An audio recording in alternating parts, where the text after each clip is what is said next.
सोचो, एक घर में भयानक आग लगने के बाद क्या बचता है? दीवारें जली हुई, छत गायब और अंदर सब कुछ बर्बाद। बिल्कुल ऐसे ही जर्मनी का हाल था पहले विश्व युद्ध के बाद।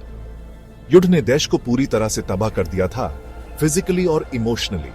लाखों लोग मर गए थे, इकोनॉमी बिल्कुल बिखर गई थी, लोग भूखे, बेरोजगार और मजबूर थे। इस मुश्किल वक्त में कई जर्मन्स को लगा कि सब कुछ खत्म हो गया है, उनके साथ धोखा हुआ है। उन्होंने अपने लीडर्स को इस युद्ध और इसके बुरे नतीजों के लिए जिम्मेदार ठहराया। वो अपनी हार से गुस्से और शर्मिंदा थे। उन्हें एक ऐसे स्ट्रॉन्ग लीडर की तलाश थी जो जर्मनी को वापस उसकी पुरानी शान दिला सके। और मुश्किल ये थी कि पहले विश्व युद्ध जीतने वालों ने जर्मनी पर बहुत सख्त सजाएं लगाई। यह सजाएं 1919 में साइन किए गए ट्रीटी ऑफ वर्साइल्स में लिखी थी। इस ट्रीटी ने जर्मनी को युद्ध के लिए पूरी जिम्मेदारी लेने के लिए मजबूर किया।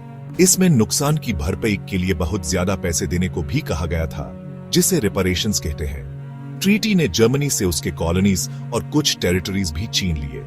इसने जर्मन आर्मी का साइज भी बहुत कम कर दिया। ऐसा इसलिए किया गया था ताकि जर्मनी दोबारा कभी मिलिट्री थ्रेट न बन सके। लेकिन ट्रीटी ऑफ वर्साइल्स ने जर्मन लोगों के अंदर गुस्सा और नफरत और बढ़ा दी। 1920s में जर्मनी और ज्यादा कैओस में डूब गया। रेपरेशंस के लिए इतने पैसे देने की वजह से जर्मन इकोनॉमी पूरी तरह से टूट गई। हाइपर इन्फ्लेशन शुरू हो गया, जिसमें पैसों की कोई वैल्यू नहीं रही। लोगों को बेसिक चीजों खरीदने के लिए भी पैसों से भारी व्हीलबैरो की जरूरत पड़ती थी। पॉलिटिकल सिचुएशन भी उतनी ही अनस्टेबल थी। अलग अलग पॉलिटिकल पार्टीज पावर के लिए लड़ रही थी। हर पार्टी के पास जर्मनी के फ्यूचर के लिए अलग विजन था। सड़कों पर लड़ाइयां और पॉलिटिकल वायलेंस आम बात हो गई थी। इस हुलचुल के बीच एक नई और खतरनाक पावर आ रही थी, नाजी पार्टी। पहले विश्व युद्ध के बाद अडोल्फ हिटलर नाम का एक यंग ऑस्ट्रियन जर्मनी के पॉलिटिकल हलचल की तरफ अट्रैक्ट हुआ। वो युद्ध में सोल्जर था और कई जर्मन्स की तरह वो भी गुस्से और नफरत से भरा हुआ था। वो एक छोटी राइट विंग पॉलिटिकल पार्टी में शामिल हो गया जिसका नाम था national socialist German workers party या शॉर्ट में नाजी पार्टी। हिटलर एक पावरफुल और कैरिस्मेटिक स्पीकर था। वो जर्मन लोगों के गुस्से और फ्रस्ट्रेशन को समझता था। उसने जर्मनी को वापस उसकी पुरानी शान दिलाने का वादा किया। उसने जर्मनी की प्रॉब्लम्स के लिए जूस, कम्युनिस्ट्स और दूसरे ग्रुप्स को जिम्मेदार ठहराया, उन्हें स्केपगोट बनाया। सेक्शन 5 बियर हॉल पुच पावर हासिल करने की पहली कोशिश। 1923 में हिटलर और उसके फॉलोअर्स ने सरकार को गिराने की कोशिश की, जिसे बियर हॉल पुच के नाम से जाना जाता है। बंदूकों से लैस वो म्यूनिच के एक बियर हॉल में घुस गए जहां गवर्नमेंट ऑफिशियल्स मीटिंग कर रहे थे। ये कोशिश फेल हो गई और हिटलर को अरेस्ट करके जेल में डाल दिया गया। जेल में हिटलर ने अपनी ऑटोबायोग्राफी लिखी, mein Kampf यानी मेरी लड़ाई। इसमें उसने अपने रेसिस्ट और एंटीसेमिटिक आइडियोलॉजी के बारे में बताया। उसने जर्मनी के फ्यूचर के लिए अपने प्लान्स भी बताए, जिसमें एक्सपेंशन और एक मास्टर रेस बनाना शामिल था। Section 6 the great depression Hitler के लिए एक टर्निंग पॉइंट। 1929 के वॉल स्ट्रीट क्रैश ने एक ग्लोबल इकोनॉमिक क्राइसिस शुरू कर दी, जिसे ग्रेट डिप्रेशन कहते हैं। जर्मनी, जो पहले से ही मुश्किल में था, इससे और ज्यादा प्रभावित हुआ। लाखों लोगों की जॉब्स चली गए और लोग और ज्यादा मजबूर हो गए। इस मजबूरी ने हिटलर के नफरत और गुस्से भरे मैसेज को फैलाने का मौका दिया।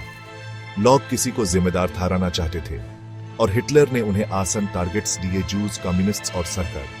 उसने ऑर्डर रिस्टोर करने, जॉब्स क्रिएट करने और जर्मनी की इकोनॉमी को दोबारा बनाने का वादा किया। नाजी पार्टी की पॉपुलैरिटी बढ़ने लगी। Section 7 the enabling act Hitler का डिक्टेटरशिप का रास्ता। 1933 में हिटलर को जर्मनी का चांसलर बनाया गया। उसने जल्दी से अपनी पावर बढ़ानी शुरू कर दी। अपने पोजीशन का यूज करके उसने इनेबलिंग एक्ट पास किया, जिससे यूज डिक्टेटोरियल पावर्स मिल गए। इनेबलिंग एक्ट के साथ हिटलर ऑपोजिशन को चुप करा सका, सिविल लिबर्टीज खत्म कर सका और एक टोटलिटेरियन स्टेट एस्टैब्लिश कर सका। उसने दूसरी पॉलिटिकल पार्टीज पर बन लगा दिया, ओपोनेंट्स को जेल में डाल दिया और प्रेस पर सख्त सेंसरशिप लगा दी। सेक्शन 8 नाजी रूल की सख्तीदार प्रोपेगेंडा और जुल्म। हिटलर के रूल में जर्मनी एक भयानक डिक्टेटरशिप में बदल गया। नाजी पार्टी लाइफ के हर एस्पेक्ट को कंट्रोल करती थी। सीक्रेट पुलिस गेस्टापो लोगों को डराती थी, प्रोपागेंडा हर जगह था, नाजी आइडियोलॉजी को प्रमोट करता था और हिटलर की तारीफ करता था। ज्यूज नाजी नफरत का मेन टारगेट बन गए, उनके राइट्स छीन लिए गए, उन्हें उनके घरों और बिजनेसेस से निकाल दिया गया और उन पर जुल्म और बेइज्जती की गई। यह सिस्टमैटिक परसिक्यूशन आखिर में हॉलोकॉस्ट की दहशत में बदल गया। सेक्शन 9 वर्ल्ड वॉर 2 और हॉलोकॉस्ट भयावह परिणाम। अपने गलत आइडियोलॉजी और लालच के चलते हिटलर ने 1939 में जर्मनी को एक और वर्ल्ड वॉर में धकेल दिया। वर्ल्ड वॉर 2 एक ऐसा युद्ध था जिसमें पहले कभी इतनी बार्बरिटी नहीं देखी गई थी। इसमें लाखों लोग मारे गए और यूरोप बर्बाद हो गया। हॉलोकॉस्ट 6 मिलियन जूस का सिस्टमैटिक जेनोसाइड ह्यूमन हिस्ट्री के सबसे अंधेरे चैप्टर्स में से एक है। ये अनचेक्ड हेट्रेड, इंटॉलरेंस और पावर के गलत इस्तेमाल के खतरों के बारे में चेतावनी देता है। नाजिज्म का बढ़ना और उसके बाद होने वाली दहशत ह्यूमन पीस की नाजुकता और हर तरह के एक्सट्रीमिज्म के खिलाफ सतर्क रहने की याद दिलाती है।